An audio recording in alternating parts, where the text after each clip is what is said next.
जो होगा उसको दुख होगा। किसी को किसी चीज का दुख, किसी को किसी चीज का दुख, किसी को किसी चीज का दुख। इसलिए ज्ञान यदि हम अपने अंदर जगाते हैं तो फिर ये अविद्या शांत होता है।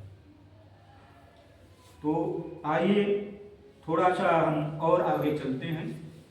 मैंने बताया आपको कौन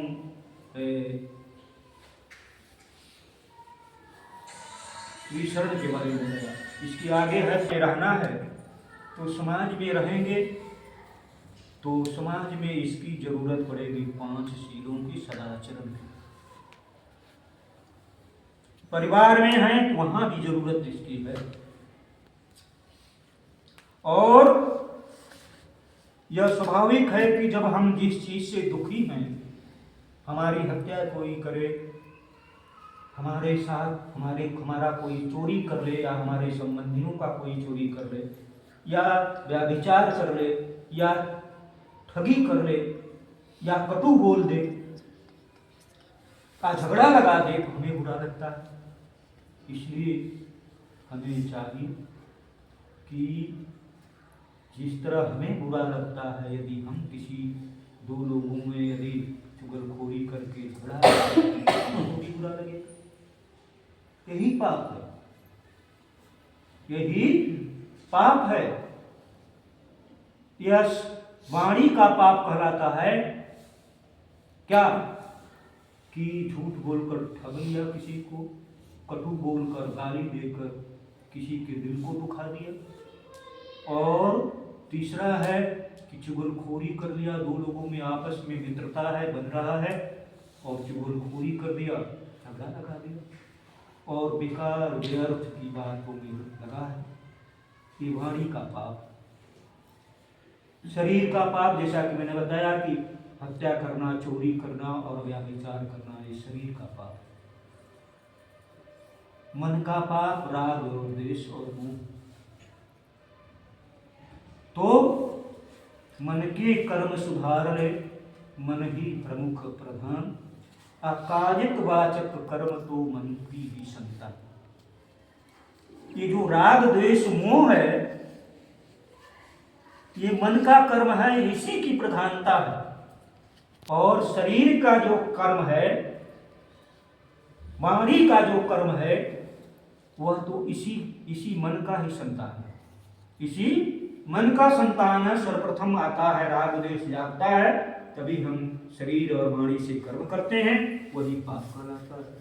सब इसीलिए भगवान बुद्ध ने कहा कि सब पापस्य अकरणं कुशलस्य उपसंपदा सचित्त परियोदपणं एतं बुद्धानुशासनं। एक माता जी थी, उनके जमाने की, बहुत जगह गई, इसी तरह धर्म चर्चा में बहुत जगह गई, लेकिन उनकी बात उनको समझ में नहीं आई। भगवान बुद्ध के पास गई और कही कि हे माता, हे बुद्ध, ऐसा है कि मैं बहुत से ज्ञान की बात सुनाती हूँ, लेकिन मुझे समझ में नहीं आता कि ये धर्म का है। तो बुद्ध ने कहा कि सर्व पापस्य करणं कुशलस्य उपसंपदा सचित्त परियोदपणं एतं बुद्धानुशासनं।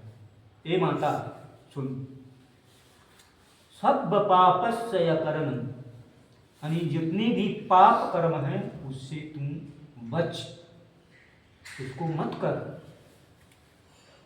कुशलस्य, पुण्य कर्मों की उपसंपदा, यानी कुटिला भय। उस समय आज भी कुटिला, देहात में कुटिला होता है, आप लोग भी शायद रखती होंगी।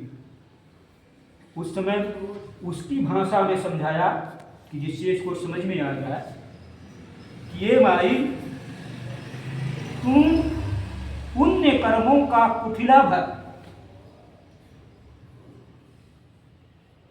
और अपने मन को जैसे घर में बर्तन के मल के साफ करती है, चमका देती है, उसी तरह अपने मन को साफ कर। यही धर्म है। सब पापश्च अकरणम, यानी सभी तरह के पाप कर्मों से बच। मन के पाप, शरीर के पाप, वाणी के पाप, तीनों पाप कर्मों से बच और कुशल कर्म कर। बोल अच्छी, जिससे लोगों को सुख मिले। शरीर से जो कर्म कर दूसरों का भला हो, और मन में करुणा और मैत्री जगा। करुणा का मतलब समझ रहे हैं? जिसके अंदर प्रेम भरी दया हो उसको करुणा कहते हैं।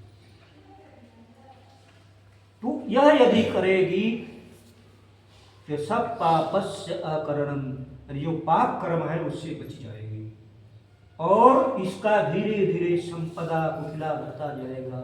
और कुटिला भरता जाएगा तो जीवन में तुम्हें सुख ही सुख, सुख ही सुख, सुख ही सुख मिलेगा।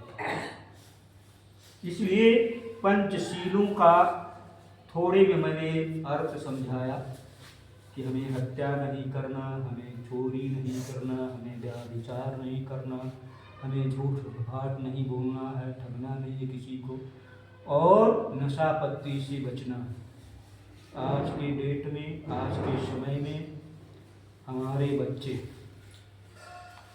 बच्चे नशे की लत में पड़कर पूरे अपनी ज़िंदगी को अपने तो बर्बाद होते हैं, परिवार को भी बर्बाद कर रहे हैं।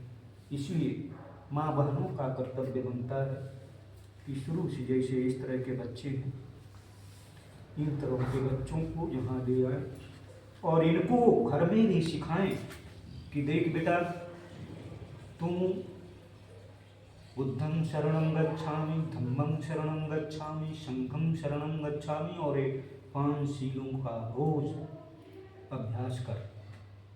और एक चीज मैं और आपको बताना चाहता हूँ, बताकर तब मैं धम्म पद में कुछ गाथाएं कहूँगा। तो वो कौन सी चीज कि आप सभी लोग पलथी मार कर सब लोग बैठे हैं ना।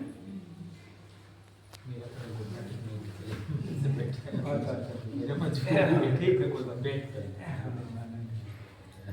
तो एक चीज और बताना है बच्चों को कि अपने मन को एकाग्र कर,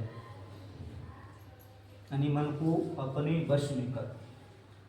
तो इतने बड़े बड़े बच्चे यदि मन को वश में करने लगे, यदि आप लोग शिक्षक हों तो स्कूल में भी योगा करें तो बहुत अच्छी है।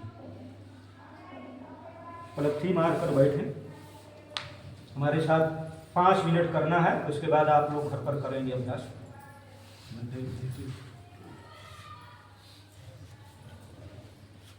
इतना दूर में पलथी मार कर बैठ जाए, इतने दूर में अपने मन